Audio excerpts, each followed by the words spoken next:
Saudara Menteri Kesehatan Budi Gunadi Sadikin mengakui adanya perundungan di sejumlah program pendidikan dokter spesialis atau PPDS selain di Universitas Diponegoro.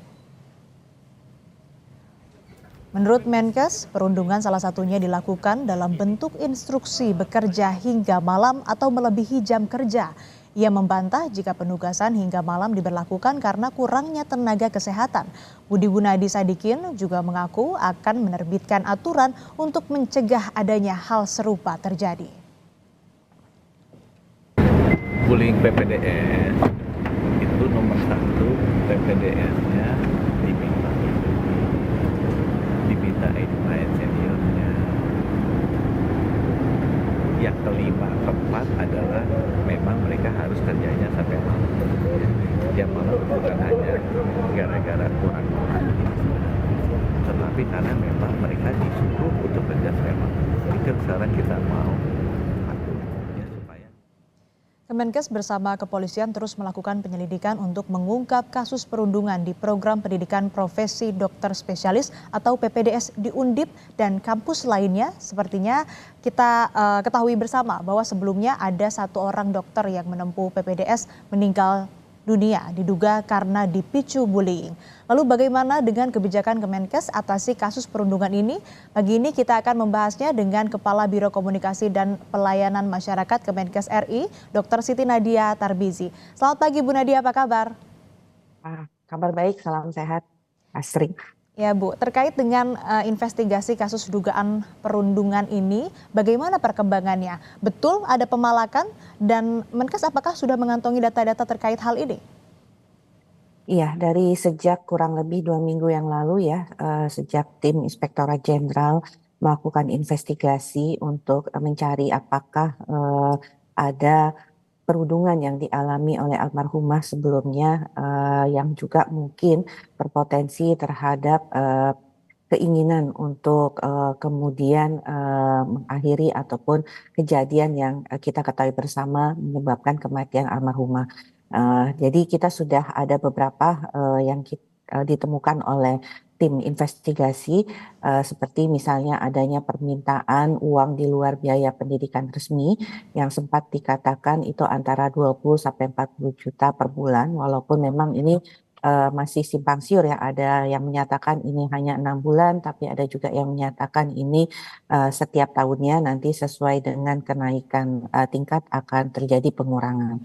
Kemudian adanya juga kegiatan-kegiatan lain ya seperti bekerja di luar jam waktu yang seharusnya, kemudian melakukan tugas seperti membuat tesis untuk para senior dan juga mengantarkan seperti laundry dan sebagainya. Nah ini kalau kita lihat dari informasi yang kita dapatkan di awal, seperti antara lain pungutan-pungutan ini tentunya sangat memberatkan almarhumah dan keluarga karena memang almarhumah pada saat menempuh pendidikan itu sudah tidak bekerja lagi sehingga memang full kegiatannya adalah untuk pendidikan. Mereka yang diduga ini melakukan pemungutan ataupun juga pemalakan atau yang terkait dengan hal ini apakah sudah dipanggil oleh kepolisian menurut yang diketahui oleh Kemenkes seperti apa Bu? Ya, kalau untuk proses yang terjadi di kepolisian tentunya kami menghormati apa yang dilakukan oleh kepolisian ya. Jadi nanti akan secara resmi disampaikan juga oleh pihak kepolisian. Yang pasti apa yang dilakukan Kementerian Kesehatan adalah kami melakukan investigasi yang dilakukan oleh tim Inspektorat Jenderal Kementerian Kesehatan yang kemudian hasilnya ini juga sudah kita sampaikan kepada kepolisian. Nah, untuk selanjutnya tindakan apa yang akan diambil oleh kepolisian ini tentunya menjadi kewenangan daripada pihak kepolisian. Berarti hal ini juga salah satu yang melatar belakangi adanya surat pemberhentian klinis sementara terhadap Dekan Fakultas Kedokteran Undip. Ya, mengenai hal ini tentunya kita ketahui bahwa ini sifatnya sementara ya Mbak Asri ya, bahwa aktivitas klinik daripada sebenarnya kita sampaikan beliau selaku tentunya dokter yang bekerja di Rumah Sakit Karyadi ya, jadi bukan penghentian klinis seorang dekan, tetapi ini adalah penghentian klinis seorang dokter yang bekerja di Rumah Sakit Karyadi, di mana Rumah Sakit Karyadi ini adalah rumah sakit milik Kementerian Kesehatan. Dan ini hanya penghentian aktivitas klinis atau praktek ya di Rumah Sakit Karyadi dan sifatnya sementara. Sementara itu kalau jabatan-jabatan lainnya itu tentunya bukan kewenangan Kementerian Kesehatan. Tapi kami ingin menegaskan kembali bahwa ini penghentian praktek di mana Dokter Yan ini adalah salah satu pegawai atau dokter yang bekerja di instansi vertikal rumah sakit di bawah Kementerian Kesehatan. Lalu terkait dengan pembekuan prodi anestesi, Bu, ini dilakukan sampai kapan? Ya, sampai saat ini kita masih lakukan penghentian sementara ya untuk proses aktivitas belajar ataupun memanfaatkan Rumah Sakit Karyadi sebagai salah satu wahana pendidikan untuk para peserta pendidikan dokter spesialis. Nah, sebenarnya kajian saat ini sudah selesai.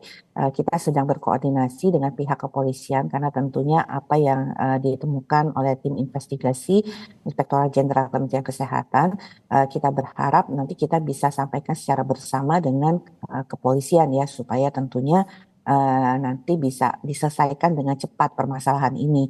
Jangan kemudian kita masih membutuhkan waktu untuk kemudian mencari ataupun menggali informasi lainnya.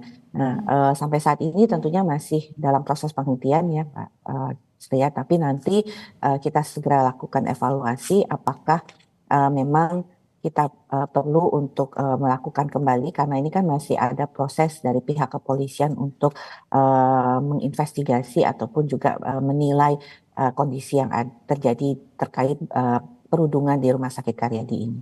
Ya, tadi Menkes juga sempat menyebutkan bahwa dugaan kasus perundungan atau bullying ini juga terjadi di kampus-kampus lainnya. Ini bisa diinformasikan, Bu, kampus-kampus mana saja yang sudah ditemui ataupun juga dari Kemenkes sendiri sudah mengantongi data-data mungkin kampus mana saja yang ini diduga ada praktik perundungan ataupun juga bullying yang terjadi di sana. Lalu apa saja bentuk-bentuk bullying ataupun juga perundungan yang ditemukan oleh Kemenkes?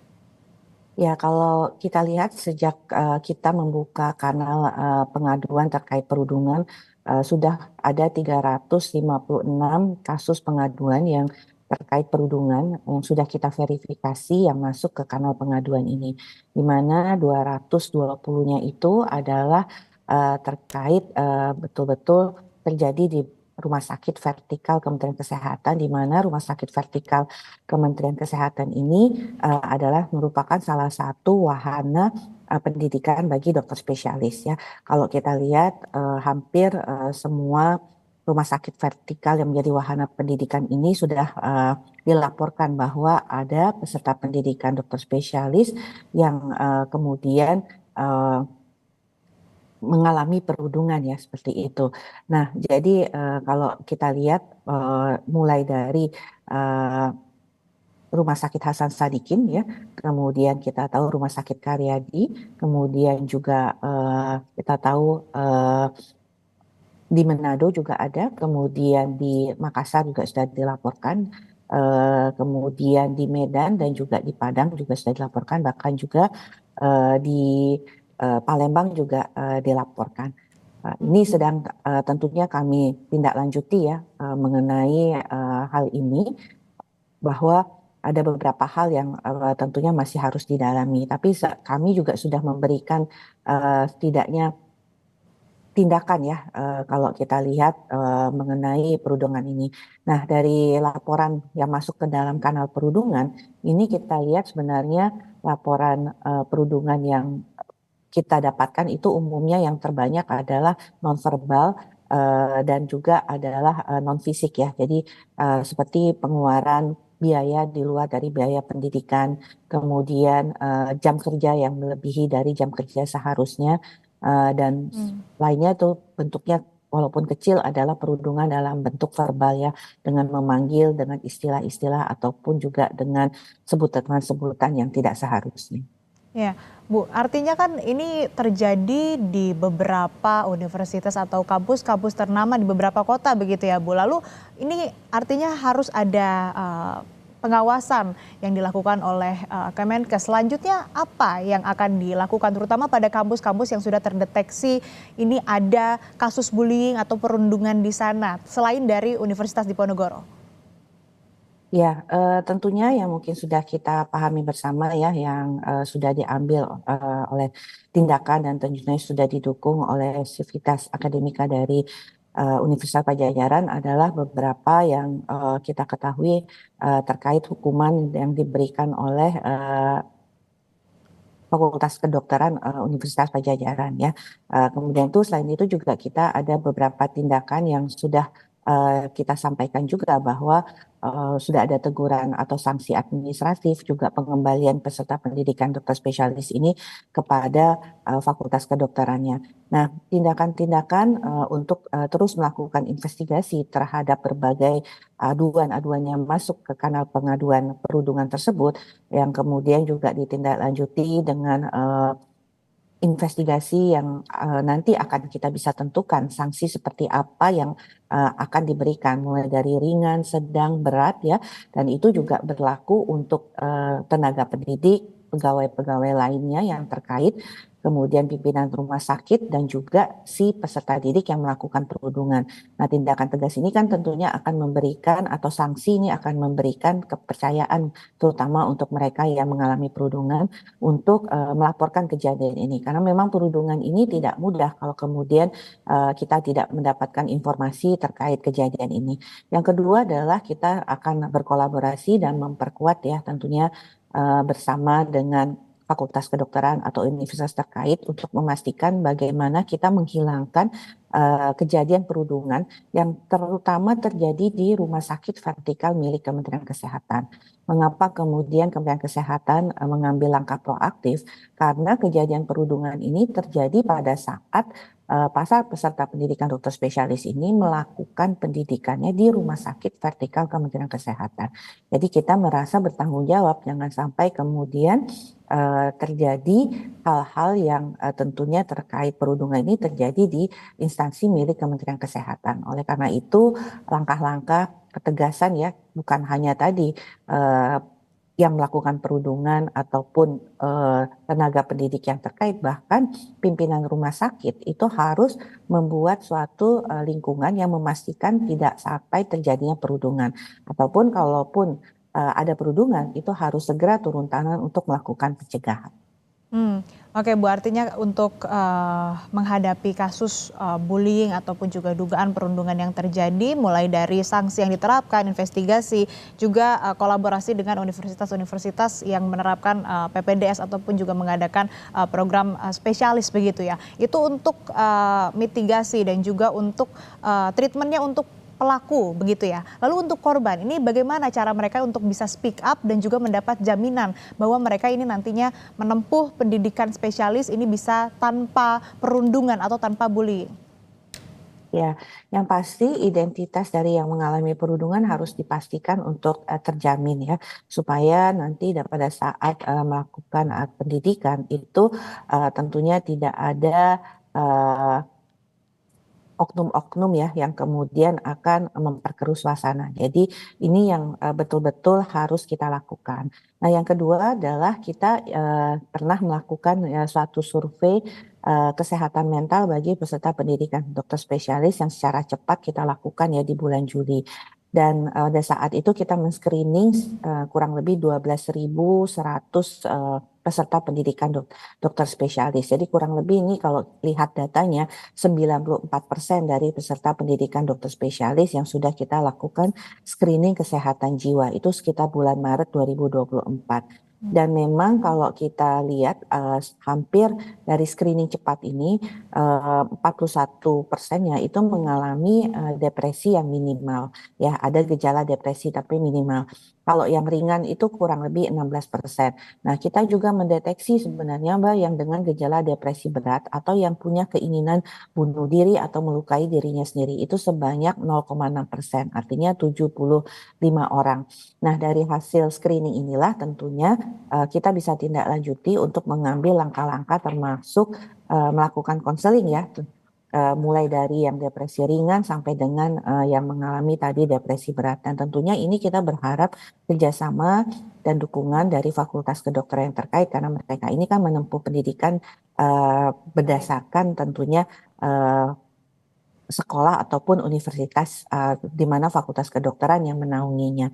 Jadi ini langkah-langkah yang tentunya kita ambil. Selain itu juga kita berusaha misalnya tadi ada pengeluaran-pengeluaran di luar daripada pengeluaran pendidikan. Ini tentunya harus dibahas bersama faktor-faktor apa saja yang menyebabkan hal ini terjadi. Apakah memang ada konsekuensi dari pelayanan kesehatan sehingga mereka harus menyediakan anggaran-anggaran ini.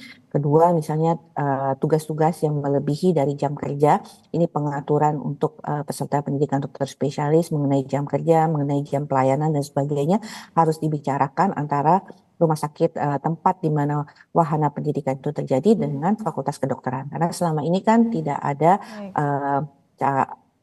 tidak ada ya informasi ya mengenai pengaturan jam kerja ataupun jadwal jaga atau jadwal pelayanan karena biasanya ini dilakukan langsung oleh fakultas kedokteran terkait. Ya baik, dimulai dari screening saat kemudian calon dokter spesialis ini masuk, mulai dari psikologisnya, kemudian juga diadakan konseling dan juga tadi ini monitoring khususnya untuk jam kerja tadi yang biasanya melebihi. Nah ini harus dimonitor dan juga tadi iuran-iuran yang memang nyatanya ini tidak seharusnya ada begitu ya. Terima kasih Ibu Siti Nadia Tarbizi, Kepala Biro Komunikasi Pelayanan Masyarakat Kemenkes RI telah bergabung bersama kami di Sapa Indonesia Pagi. Sehat selalu Pak. Sama-sama.